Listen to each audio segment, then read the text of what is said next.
Some theme parks are great because of their theming, atmosphere, or ride lineup, but there are a lot of reasons that can make a theme park good that kind of fly under the radar, and that's what we're going to be talking about today.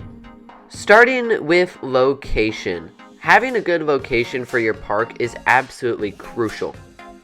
Not having to go in the middle of nowhere is really nice, and sometimes the park even offers transportation systems of their own, which makes it even easier to get to the park. It's also cool, like in the case of Six Flags Over Texas, when a park is 30 minutes or less away from one or even two airports. And on a similar note to location, competition is a big thing in my opinion, because look at a city like Orlando, a place absolutely stacked with theme parks. When so many parks are in the area where you are, you have to step up your game to stand out. So what have we seen recently in Orlando? Well, Universal recently added Velocicoaster, and they're gonna open a new park in a few years in Epic Universe. Those things certainly stand out to me. As for Disney, they just added Guardians of the Galaxy Cosmic Rewind and are about to add Tron Lightcycle Power Run. Two big indoor steel coasters, and we even saw SeaWorld Entertainment add a new coaster recently in Icebreaker to SeaWorld Orlando. And sticking with that company, you can go down to Tampa to ride Iron Gwazi at Busch Gardens Tampa.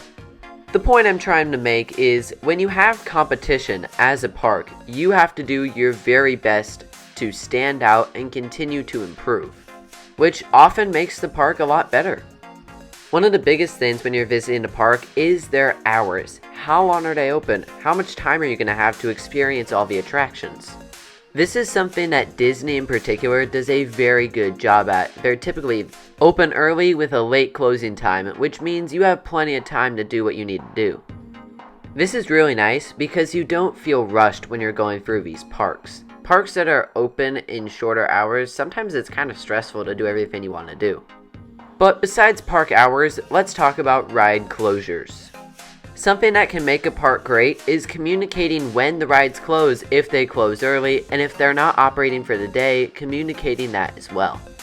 I think Knott's Berry Farm is a great example of a park that does all of these things very well. Firstly, they don't close their rides early, and they open them when the park opens instead of having delayed opening times. Secondly, when a ride is closed, they have a sign out in front of the park telling you that it is closed. And in addition to that, they have a page on their website that is for scheduled ride closures. This makes it really helpful when planning a visit to Knott's Berry Farm, because in 2021 we knew Hang Time was going to be closed, and in 2022 we knew both Ghost Rider and Accelerator were going to be closed, so we could plan our days accordingly.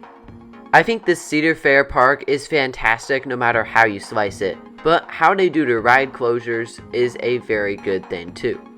So having longer park hours and communicating ride closures when those happen is a good thing, and it makes the park a lot better when they do that.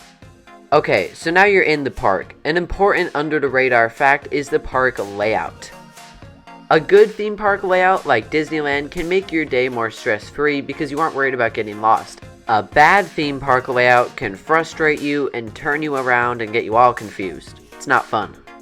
Now, I should note while on this topic that some parks' layouts are specifically designed to make it feel bigger, and it's more of an exploring experience, which I kinda like, but it really just depends on the park. I think in general, the less confusing the layout is, the better experience you'll have. Now, since we're all human, there's two things we all need to do: eat and go to the bathroom. Which brings me to my next couple of points, starting with food. Food is so important.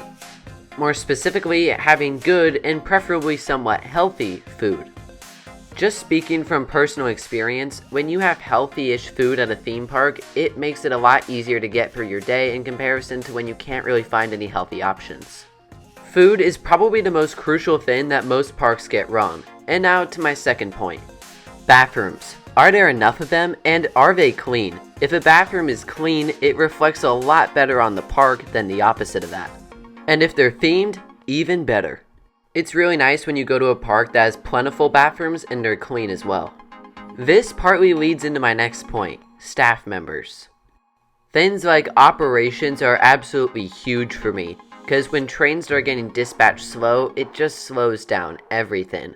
But in the sense that I'm talking about more just their friendliness. When employees at a park are willing to help you and they're very nice doing it, it leaves a great impression on the park. The way I see it is, if the employees don't want to be there, why should you? One of the reasons I was pretty happy with our visit to Six Flags Discovery Kingdom earlier this year was the staff members. Due to some technical issues, Joker was only running one train, and the staff did a great job at A, getting the trains pumped out pretty quickly, and B, keeping it lively when the train was gone. They told jokes, and they were overall just very engaging, which was great to see. And on the day of my visit, the same could be said for the crew working Medusa, so great job Discovery Kingdom. I don't know if it's like that every day, but the crews on that particular day were quite good. One more under the radar reason why theme parks can be great is photo ops. When I say this, I mean a couple of things. Firstly, it could just be gorgeous views from the pathways, or it could be observation-based attractions. I think California's Great America knocks this out of the park. Firstly, the front entrance is absolutely superb. The park's name, the flowers, the fountains, the carousel, it all works so well. But within the park, you also have observation-based rides like the Sky Tower that gives views of Gold Striker, and the Sky Ride, which takes you from the front to the back of the park or vice versa. Seeing the park from different vantage points that you would usually is always a fun thing. And if your photo ops are good, that usually means that the park looks good too, which is a great thing. Okay, last one, and this is one that Disney does exceptionally well: music. Pop music works for some parks, but at the end of the day, thematic music is so much better. It's something you may not think to be that important, but it is actually very important to making a themed experience and an immersive park.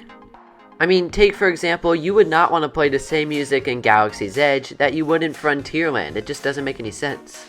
This applies for ride soundtracks as well, I suppose, because rides with their own scores are always really cool.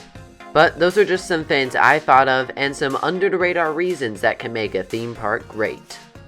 And at the end of the day, if you have a park that does all of these things, along with having a good ride lineup and good theming, you have yourself a very good theme park. And when you have a park that puts it all together so well, it's always awesome to see.